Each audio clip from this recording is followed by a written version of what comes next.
Okay, so we start our the next class regarding the constitutional law of India. Till now we covered the preamble and introductory part of the constitution and article 14 to 18. तो अभी हमने अपने fundamental rights के right to equality वाला portion cover कर लिया. Today we are dealing with the right to freedom. आज़ादी के लिए हमें लिबर्टी के लिए specially regarding the liberty we are not use the word liberty in our the main course of the constitution provisions we use it only in a preamble. So we like we primarily focused on the freedom, and the freedom thing is like that the free with every aspect of your life. Liberty is also in a similar conscience, but the freedom we adopt that word regarding the freedom of any activity, any things, any thought process and about all that. हमने अगर liberty use करते तो वो उसमें सारा religion वगैरह concept का होता, लेकिन हमने रिलीजन का अलग रखा, कल्चर माइनॉरिटीज के राइट अलग रखे, और freedom regarding to special activities के रिगार्डिंग जो जनरल एक्टिविटीज के रिगार्डिंग फ्रीडम भी वो अलग रखी. तो that's why we I think personally कि that's why we didn't use the word liberty in a basic laws, in a general laws. तो अपने राइट टू फ्रीडम में फर्स्ट आर्टिकल आता है article 19. Article 19 provide to you the 6 guarantees regarding their freedom. First of all the speech and expression, make the union assembly, make the association the cooperative societies, move freely throughout the India, reside any part and settle any part of the India, and do any trade, business and professions. These are the right which are generally specified by the article 19. One right is also regarding the right to property. पहले article 19 के article 19 sub clause 1 sub clause F में right to property का भी हमारे पास right हुआ करता था, and that right has been be removed by the 44th amendment in 1978.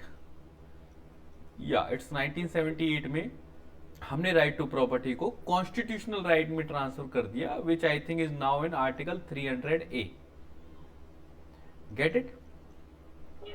तो स्वतंत्रता के अधिकार में हमें सबसे पहले बोलने का अधिकार मिला, असेंबली फॉर्म करने का अधिकार मिला, उसके अलावा associations and union cooperative societies form करने का, move through out India, freely through out India move करने का हमें राइट मिला, किसी भी पार्ट पे रिसाइड करने का, सेटल करने का हमें राइट मिला. Then we have the right to be practice any profession, trade और business.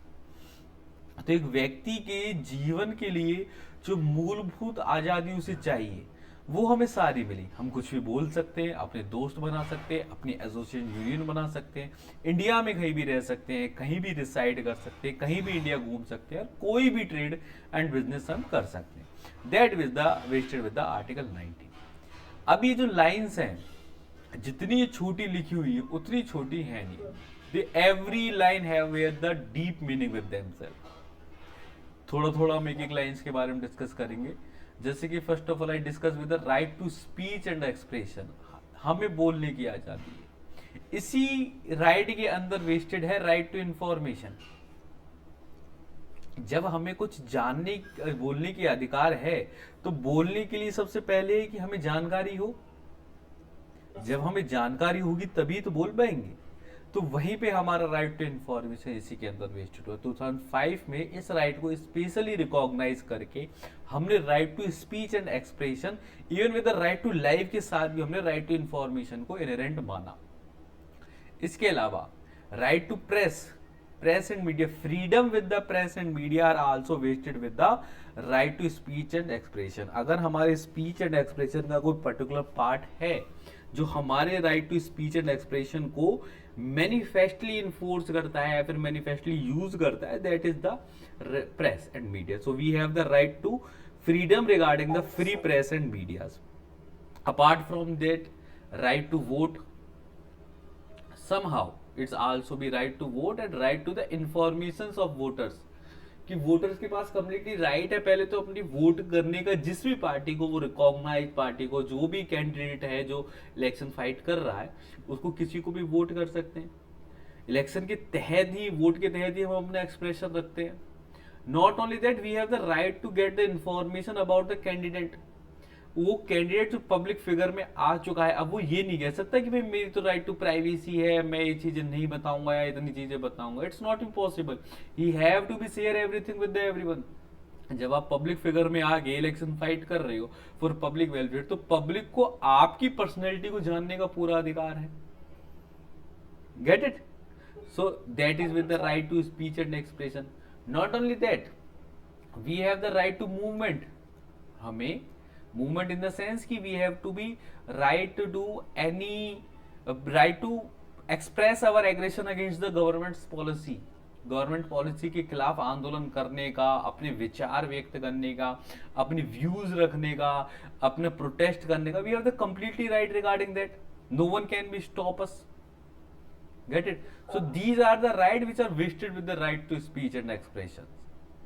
And when we discuss about these rights, we have the some reasonable classification also on that. Article 19 subclause 2 and subclause 3 onwards, we are discuss about the what kind of the restriction can be imposed on these rights. जैसे कि right to speech and expression की अगर मैं बात करूं, तो right to speech and expression पे काफी सारे रीजनेबल रेस्ट्रिक्शंस हैं। For like we have to be make restriction regarding that we cannot be defame anyone, we cannot be make any activity which is against the government। Sedition का right है हमारे पास कि हम किसी सेडिशन का offence हमारे पास available है कि हम देशद्रोह के उसमें कुछ नहीं बोल सकते। नेशन इंटीग्रिटी, नेशन यूनिटी के खिलाफ कुछ नहीं बोल सकते। फैटर्निटी को इफेक्ट करने वाली चीजों के हम मैटर पे नहीं बोल सकते। That are the things. अब इसमें प्राइम रोल प्ले करता है आपकी इंटेंशन। ठीक है, एक तरफ हमने, हाँ हाँ बताइए।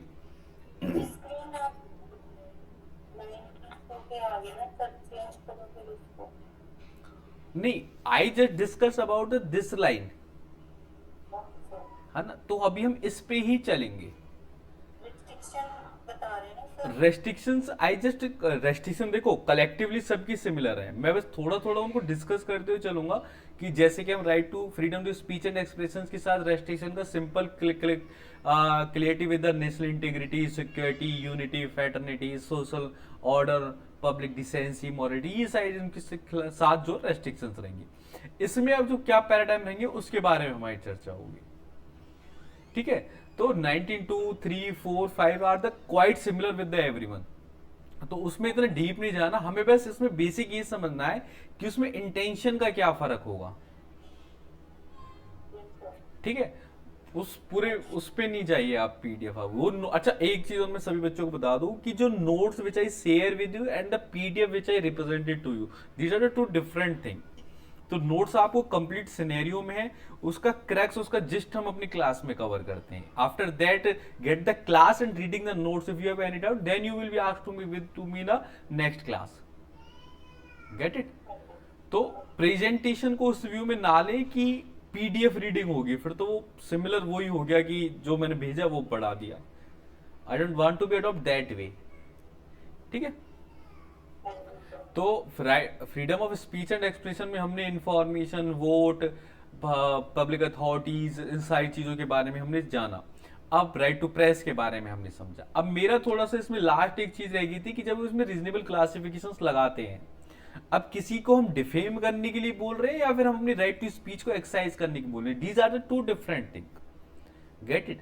Suppose I give some view regarding the some movies and some books, किसी आर्ट के ऊपर, कल्चर के ऊपर मैंने अपने व्यू दिए, only to exercise our right to freedom of speech and expression, तो that is not a offence, but I specifically with that intention to defame someone's work without any reasonable work, we just make a comment on someone, that is the offense, that it will not be treated as a good one।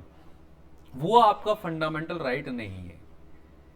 ठीक है, जैसे कि अगर मैंने किसी की particular work पे अपने व्यूज दिए only for the freedom of speech and expression के राइट को एक्सरसाइज करने के लिए, तो वो तो ठीक है, वो आपका फंडामेंटल राइट है अपने व्यू रखना, चाहे वो गवर्नमेंट पॉलिसी है, चाहे किसी की कोई मूवी है, किसी की कोई बुक है, या फिर कई बार होता ना, आपने कभी हम ऑनलाइन ऑर्डर करते हैं तो नीचे रिव्यूज देखते हैं, तो रिव्यू का क्या प्रोस्पेक्टिव है कि रिव्यू देख के, अब जैसे मैंने कोई प्रोडक्ट मंगाया, मैं रिव्यू लिख देता हूँ कि भाई ये अच्छा है या फिर बेकार है। तो अच्छा और बेकार लिखना, ना तो मैं उसे प्रमोट करना चाहता उस प्रोडक्ट को, ना मैं उसको डिफेम करना चाहता, डिमोट करना चाहता। मेरा पर्पस इतना है कि बस कोई अब दूसरा बंदा सोशल वेलफेयर में उसे कोई खरीद रहा है, कोई दूसरा बंदा खरीद रहा है, तो वो एटलीस्ट मेरे रिव्यू पढ़ ले कि इसके मुझे मेरा क्या एक्सपीरियंस है। I just give my experience there. तो वो आपका फंडामेंटल राइट है। लेकिन अगर मैं इंटेंशनली किसी को डिफेम करने के लिए, इंटेंशनली किसी को डिमोट करने के लिए कोई स्पीच एंड एक्सप्रेशन देता हूं, फिर मैं कहता हूं कि मेरा राइट है, तो वो मेरा राइट नहीं है। मेरा राइट अपने व्यू को एक्सप्रेस करने का तो है, लेकिन अपनी मेलाफाइड इंटेंशन को प्रूव करने का नहीं है। ठीक है, तो that intention will be so that how your work is done, why your work is done. ठीक है सब। और इसके अलावा इंटेंशन हम कैसे रिकॉग्नाइज करेंगे? कोई में मॉनिटरी बेनिफिट मिल रहा है, कोई मुझे उससे सोशल बेनिफिट मिल रहा है, या फिर कोई मेरा उससे लिंक्ड है स्पेशली, या फिर वो मेरे कंपटीशन में है, इसलिए मैं ऐसा कह रहा हूं। तो दैट इज अ थिंग। अगर मैं जनरल पब्लिक की तरह उस पर अपने व्यू रख रहा हूं, तो that's not a offence, that's a completely acceptable. Get it? So that is the right to speech and expression. It's a complete vast right. और not only that, एक चीज और इसमें रह गई थी कि right to silence is also included with the right to speech. हमारे पास साइलेंस रहने का भी अधिकार है। आपको पुलिस ऑफिसर ने बुलाया and police officer compelled you to be do the confession. At that time you have the complete right to be confess और नॉट। कोई आपको कंपेल नहीं कर सकता। You have a right to meet your counsel. You have right to be get the legal aids. तो वहां पे right to silence आपका right to speech की तरह ही यूज होगा। चुप रहना भी एक बोलने की बात ही है। ठीक है, so that thing with the included with the right to speech and expression. Get it? ये पहला पॉइंट क्लियर हुआ। Now we come with the right to assemble peacefully without the arms and right to make associations. दो rights हम एक साथ लेके चलेंगे कि एक पीसफुली असेंबली क्रिएट करना और एसोसिएशन बनाना। First of all with the assembly we have to be इसमें इसके इंसिडेंटली रीजनेबल क्लासिफिकेशन इनमें दिए हुए हैं कि असेंबली आपकी पीसफुल हो विदाउट आर्म्स हो, then you can not be make a assembly with the arms. Second thing, you should be come with the peaceful manner. ऐसा नहीं हो कि आप कोई वायलेंस क्रिएट कर रहे हैं, अननेसेसरी का इनकन्वीनियंस क्रिएट कर रहे हैं, रोड्स वगैरह जाम कर रहे हैं, that will not be acceptable. That is completely against your right. That is not your right to be do anything which create the violence and noise for the someone.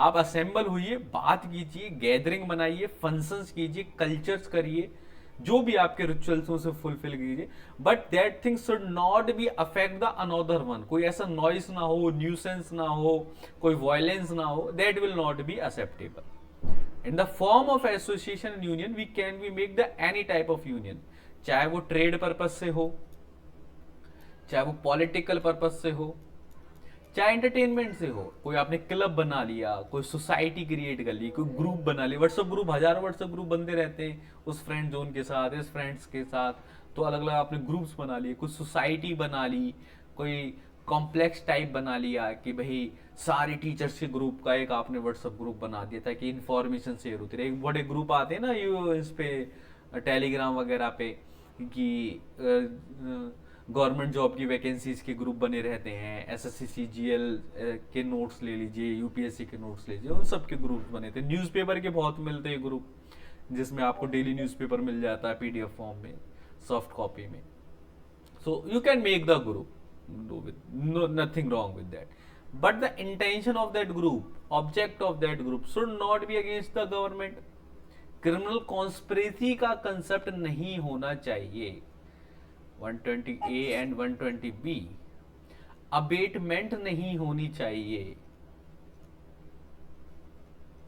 Illegal activities नहीं होनी चाहिए। Object of the group, not only object, constitution की जो संविधान है आपके group का, जो प्रिंसिपल्स फंडाज हैं, या फिर जो असेंबली आपने फॉर्म करी है, किस प्रोस्पेक्टस से किन किन लोगों को आप कह दें कि सारे रेपिस्ट का एक ग्रुप बना लेते हैं, that will not be acceptable. सारे मर्डरर्स का एक ग्रुप बना लेते हैं, कभी कोई काम पड़ेगा तो कर लेंगे, गैंगस्टर्स का ग्रुप बना लेते हैं, that will not be acceptable. किस मोटिव से बना रहे हैं आप, सोसाइटी में उसका क्या मैसेज क्रिएट करने जा रहे हैं आप। कॉन्स्पिरेसी के लिए आपने ग्रुप बना लिया कि भाई किसी को पिटवाना हो तो इस ग्रुप में फोटो और पैसे भेज देना, that will not be acceptable. ठीक है, तो you have to be clear with your group regarding that group and association there the law regarding the CRPC section 141 to I think 150 तक के जो सेक्शंस हैं that are deal with the unlawful assemblies, ठीक है।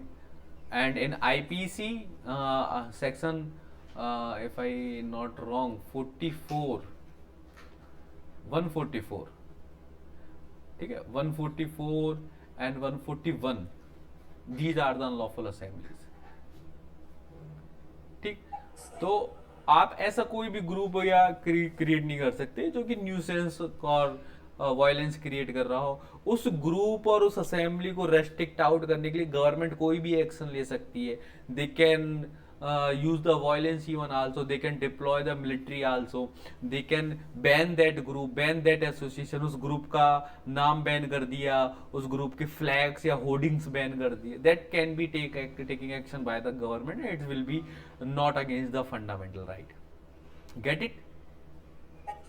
चलो अब हम अपने अगले राइट पे आते हैं, to move freely throughout the territory of India and to reside and settle any part of India। two rights we again take collectively कि हम भारत के किसी भी एरिया में फ्रीली घूम सकते हैं, इवन वहां पे सेटल हो सकते हैं, रिसाइड कर सकते हैं, होम बना सकते हैं, अपना रेजिडेंशियल एरिया बना सकते हैं, परमानेंट रेजिडेंस बना सकते हैं, that will be completely appropriate, you can be go anywhere. But there is some of the classification is there कि when the government create some of the restriction to reside anywhere or go anywhere for protection of environment, geography, climate and tribes, उस area में रहने वाले वातावरण के संरक्षण के लिए, उस एरिया की ज्योग्राफी के संरक्षण के लिए कि भाई आप ज्यादा लोग आएंगे, यहाँ रहेंगे, पहाड़ों में घर बनाएंगे तो उस पहाड़ का स्ट्रक्चर खराब होगा, और for the security of our self also,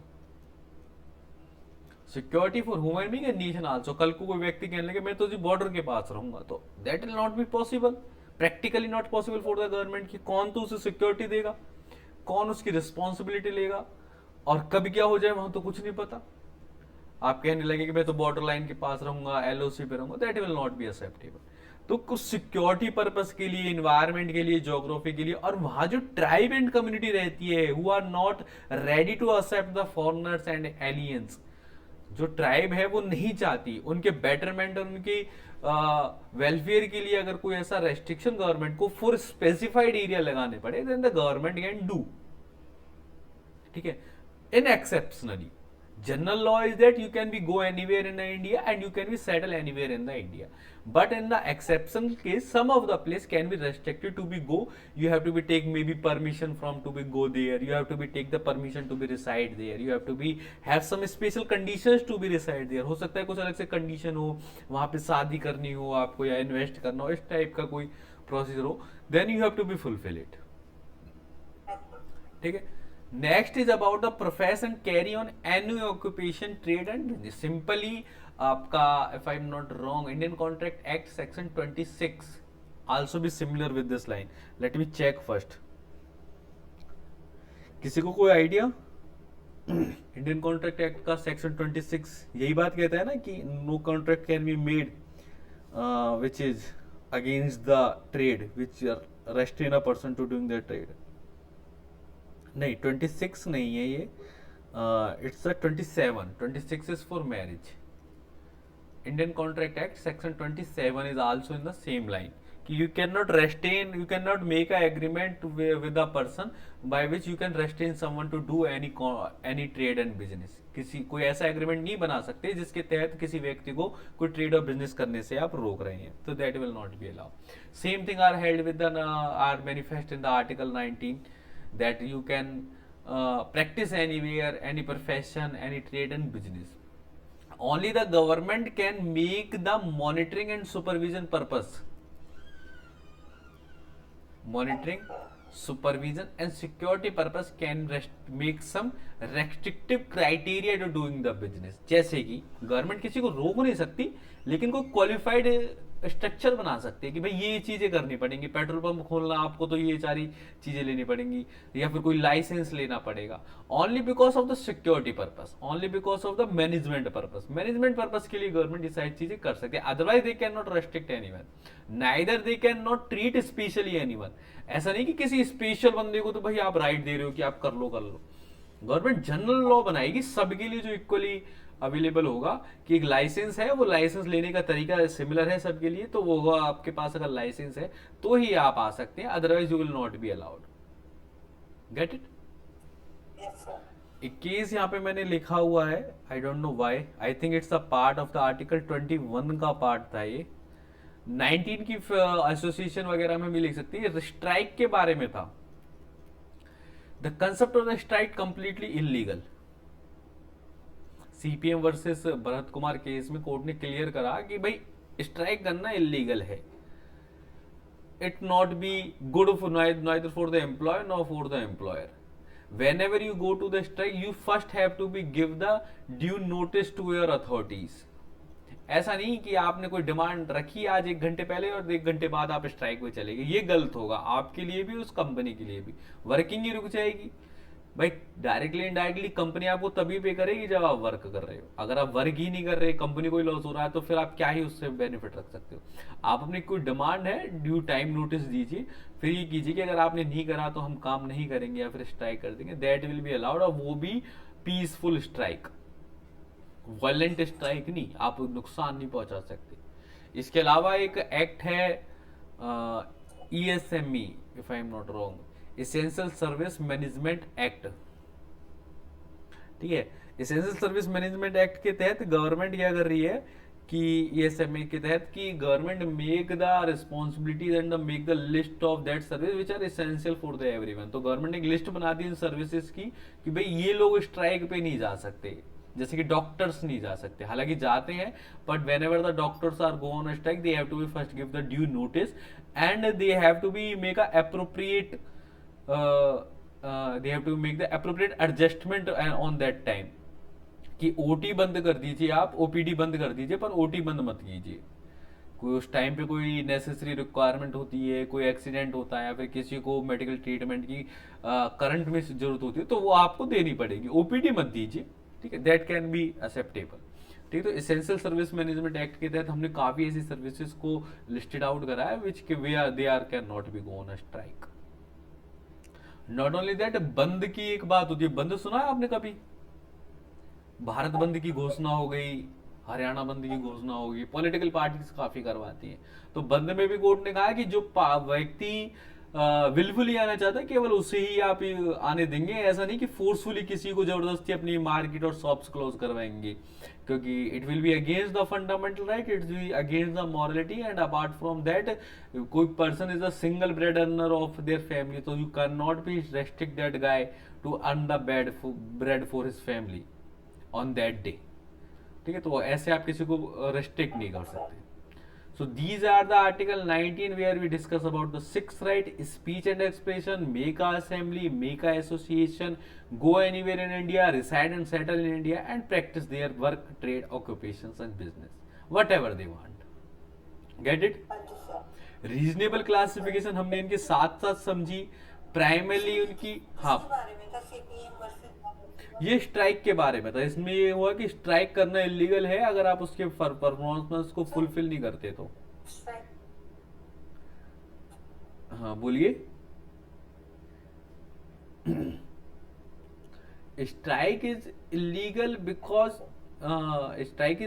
because that की स्ट्राइक होती है, ऐसा नहीं है नहीं होती, पर कोर्ट इज सेज दैट कि ये गलत है, स्ट्राइक आपको नहीं करनी चाहिए। First of all you have to be sort out your dispute with the communications, conversation से आप अपने डिस्प्यूट को सॉर्ट आउट कीजिए, फिर एक नोटिस दीजिए कि हम स्ट्राइक पे जाएंगे। ये जो अचानक स्ट्राइक होती है या फिर अनकंडीशनल स्ट्राइक होती है, दैट इज इलीगल। आप एक नोटिस दीजिए कि अगर 3 दिन तक हमारी मांगे नहीं मानेगी तो हम स्ट्राइक पे जाएंगे, और उसमें भी आपको फ्लेक्सिबल रहना पड़ेगा, रिजिड नहीं कि भाई मांगी तो ठीक है, नहीं तो फिर बंद सब चीज, ऐसा नहीं। You have to be hear the other authorities. इसलिए एम्प्लॉयर के रिलेशनशिप में अलग से हमने लेबर लॉ में ना एक सेटलमेंट ऑफिसर होता है, तो उसका वर्क ही यही होता है कि उन दोनों पार्टीज के बीच में सेटलमेंट कराना। तो वो कंडीशंस आपको फुलफिल करनी होगी कि एक बार सेटलमेंट ऑफिसर्स के साथ आप मिल चुके हो और सेटलमेंट ऑफिसर भी आपको ही राइट दे रहा है, एम्प्लॉयर्स को ही राइट दे रहा है, then they have the right to go on a strike, कि भाई सब नीतिगत तरीके से हम जा रहे हैं और हमारी जो डिमांड है वे भी नीतिगत है, तो you have to be fulfil it. Get it? चलो आगे चले। Now we come with the Article 20. Article 20 is said about three things. अच्छा, Article 20 आपके accused की right है, right of the accused। तो ठीक है, तो तीन बातें ये कहता है, no expect facto law, ex post facto law, double jeopardy और सेल्फ इंक्रिमिनेशन। सबसे पहले no ex post facto law is simply says that the no law always be have the prospective effect. Law जो है, लॉ जो है उसका प्रोस्पेक्टिव इफेक्ट होगा। Prospective in the sense कि आज अगर लॉ बना है तो आज से उसकी इन्फोर्समेंट होगी, बैकवर्ड नहीं होगी, रेट्रोस्पेक्टिवली नहीं होगा। ठीक है, तो ये शायद पहले भी कराया होगा, रेट्रोस्पेक्टिवली नहीं होगा। जो लॉ है आज से बना है वो आज से आगे के लिए है। कोई भी व्यक्ति अगर वो गिल्टी होल्ड होता है या फिर वो ऑफेंडर माना जाता है तो उस एक्ट के लिए माना जाएगा जिस टाइम पे वो एक्ट कर रहा है, उस टाइम पे वो एक्ट ऑफेंस था। अगर उस टाइम पे वो एक्ट ऑफेंस नहीं था तो वो ऑफेंडर नहीं माना जाएगा, चाहे उससे पहले हो या उसके बाद हो, उससे कोई मतलब नहीं। जैसे कि सपोज मैंने आज ये एक्ट करा, आज सपोज 24 जून को मैंने एक्ट करा, 20 जून तक वो ऑफेंस था लेकिन अमेंडमेंट हुई, 20 जून के बाद वो ऑफेंस नहीं रहा और 25 जून से वो फिर से ऑफेंस हो गया।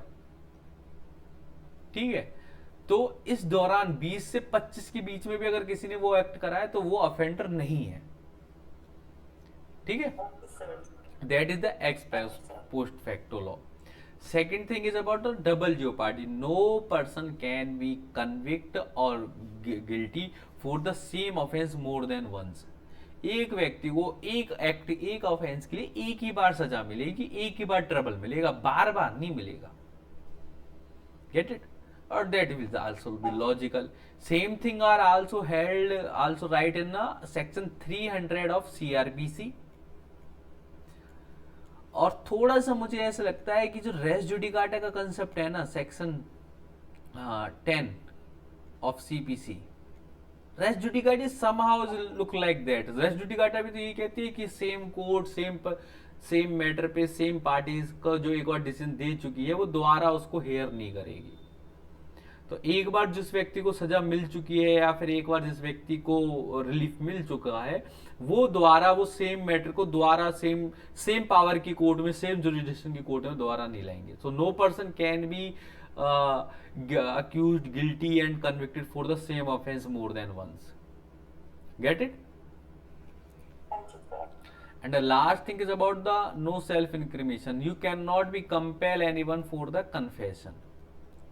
इसका जो आपको लॉ मिलेगा इंडियन एविडेंस एक्ट के सेक्शन 25 to 27 में भी इसके प्रोविजंस हैं। बाकी सीआरपीसी की अगर मैं बात करूं तो 164 is also deal with that thing. ठीक है, तो you can not be compel anyone for the self incriminations. If anyone want to be confess his offence then it's there the voluntary evidence. वो अपने मन से कह रहा हो, आपकी फोर्स से ना कह रहा हो। It's mean the third degree is not be a good thing. Court कभी भी अडॉप्ट नहीं करना चाहता थर्ड डिग्री टॉर्चर को। टॉर्चर इज नॉट, टॉर्चर आप इन्वेस्टिगेशन के लिए इन सम स्पेसिफिक केसेस में दे सकते हैं लेकिन it will not be allowed as a like a procedural act, like a formalities कि ये तो होता ही है, इस तरीके से नहीं। ठीक है, third degree not be in favourable conditions for the fundamental right. Get it? चलो अब हम आते हैं right to life and personal liberty. These are the two one of the great thing. हर व्यक्ति को उसकी लाइफ जीने का अधिकार है। Article 21 I think personally it's covered the every aspect of the fundamental right. if we give the right to someone to live their life on their own cost, so it means he have the everything. He have the equality, he have the freedom, he have to the right to choose their religion, he have the right to profess their religion, he have the right to maintain their cultural right.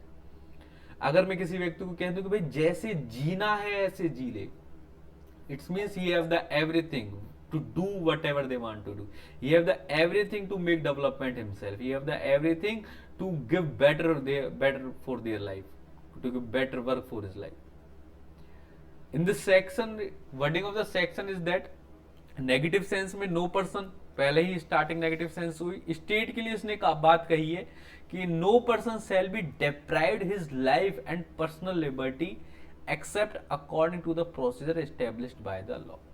ये कहता है कि कोई भी व्यक्ति अपनी life जीने से और लिबर्टी से डिप्राइव्ड नहीं करा जा सकता सिर्फ procedure established by the law, सिर्फ एक लॉ के द्वारा. तो तीन चीजें हैं, लाइफ, लिबर्टी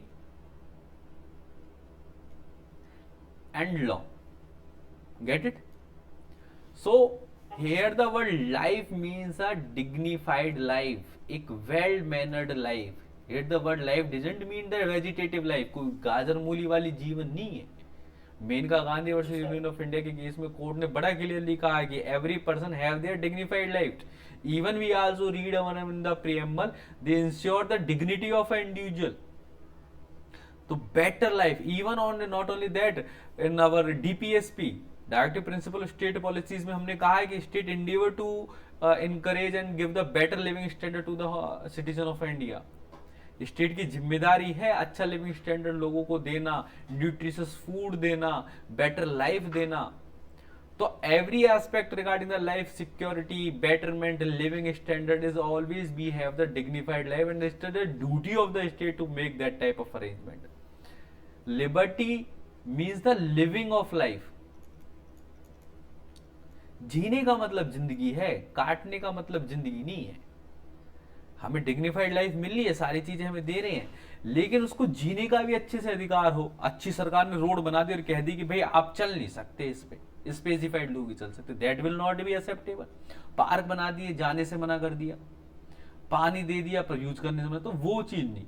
हमें संपूर्ण जीने का अधिकार हो, अपनी खुशी के साथ, अपनी हैप्पीनेस के साथ, अपने एंजॉयमेंट के साथ हम अपनी लाइफ को जिए. हमें कंप्लीट लिबर्टी हो to get the peace, get the prosperity, earn the livelihood, go anywhere, find the happiness to be in the society. That is the liberty. And the last thing is that they make a reasonable classification, make some restriction that we can restrict this right only by the process established by the law, due process of the law. American concept था ये due process of law. Due process of law in the sense कि अगर कोई logically और legally कोई required restriction है then we can be do it, but उसको लगाने के लिए भी हमें एस्टेब्लिश प्रोसेस को अब यूज करना होगा. ऐसे नहीं कि ऐसे ही हमने खाली बैठे लगा दिया. जैसे कि मैं आपको बताऊं कि police officer have a right to arrest in a cognizable offence, but he have to be also fulfill the all formalities and the procedural formalities which is required to arrest. हमें पहले प्रूव करना पड़ेगा कि cognizable offence हुआ है, फिर हमें reasonable apprehension prove करनी पड़ेगी, फिर हमें पूरा अरेस्ट वारंट निकलवाना पड़ेगा या फिर यूज करना पड़ेगा. फिर जब हम अरेस्ट करेंगे हमें उस व्यक्ति को बताना पड़ेगा कि किस ऑफेंस के लिए वो अरेस्ट हुआ है, उसे लीगल एड्स का राइट देना पड़ेगा. अगर कोई बेल का प्रोविजन है तो उसे उसी टाइम बेल देनी पड़ेगी, on police station, in the police station bail देनी पड़ेगी. इसके बाद अगर वो उसे बेल नहीं मिलती तो within 24 hours we have to be present him before the magistrate. तो वो सारा प्रोसीजर आपको फॉलो अप करना पड़ेगा. ऐसे नहीं कि आपके पास कोई रीजनेबल क्लासिफिकेशन नहीं और आपने उसको अरेस्ट कर लिया. मेनका गांधी केस में फिर से वही आती है कि यही बात हुई थी कि dignified life, due process of law. Whenever you curtail any fundamental right you should have the valid reason to believe. अगर आप कोई भी फंडामेंटल राइट को कर्टेल करते हैं, इन्फ्रिंज करते हैं, तो आपके पास वैलिड रीजन होना चाहिए. ऐसे नहीं कि नॉर्मल फॉर्मेलिटीज के लिए आपने कवर कर दिया. And life means everything. अगर मैं बात करूं राइट टू लाइफ, इतना आगे बड़ा और एलेबोरेट कोर्ट ने करा कि NC Mehta versus union of India के केस में हमने कहा कि राइट टू एनवायरमेंट भी है. रामलीला मैदान के केस में हमने माना कि राइट टू स्लीप भी है। इसके बाद आपके हाँ एक केस है, I just forget the name, regarding the Jammu Kashmir का एक केस है। तो जो जम्मू कश्मीर केस में हमने ये माना कि राइट टू इंटरनेट भी राइट टू लाइफ है। You can not be stop the internet without any reasonable cause. अब बार बार जो सरकारें जम्मू कश्मीर में इंटरनेट क्लोज कर देती थी, तो वो भी फिर वहां पे कोर्ट ने कहा कि भाई ऐसे क्यों क्लोज कर रहे हो, ये फेलियर वहां पे रॉइड्स हो रहे हैं या फिर कोई एडमिनिस्ट्रेशन फेलियर हो रहा है तो वो आपकी जिम्मेदारी है। एक दो बार होता है, दो बार होता है, 6-6 महीने के लिए आपने इंटरनेट बंद कर दी है। ठीक है। Right to livelihood also include with the right to life. Right not to commit suicide, Gian Kaur versus, don't be aware about, don't be worry about it. मैं आपको पूरी लिस्ट दूंगा केसेस की, तो उस वो आपको जस्ट मेमोराइज करनी है। I just now we discuss the what the happening with the right to life. Gian Kaur versus state of Punjab के केस में कोर्ट ने ये क्लैरिफाई करा कि भाई right to life it's always be a positive right, not be in a negative sense. If you say that you have the right to life, it doesn't mean you have the right to suicide. Right to suicide नहीं है आपके पास। ठीक है। Right to speedy trial, right to against cruel punishment, right to denial of wages, right to healthy environment, right to medical aid, right to counsel, right to die with dignity. ये और अच्छी बात है कि भाई मरने का तो अधिकार है, जब हम मरे तो हमारी डेड बॉडी को भी डिग्निटी से रखा जाए। जो हमारे रिचुअल्स हैं, जो जिस तरीके से भी हमारा दाह संस्कार होना है वो करा जाए हमारे साथ, जिस भी रिलीजन से हम बिलोंग करते हैं। और right to privacy, we can never be forget about it. Right to privacy one of the prime and important right which are included in the right to life. आपके justice K S Puttaswamy के case में हमने ये माना कि right to privacy means right to personality, and personality means the developing personality, and if we stop the development of a person we stop his life. हर व्यक्ति development चाहता है, अपनी प्राइवेसी, अपनी पर्सनैलिटी को और ज्यादा एम्पावर्ड और ग्रो करना चाहता है, क्रिस्टल करना चाहता है, तो वो चीज हम नहीं रोक सकते। So it means right to life covered the so many aspects of our daily lives, and we have to be read in a broad sense, not be in a narrow sense. And due process means that you can be curtail it, but you have should be the valid ground regarding to of that curtailment. You have the regarding established law and established procedure, and whenever you curtail that right, you have to be fulfill that procedures.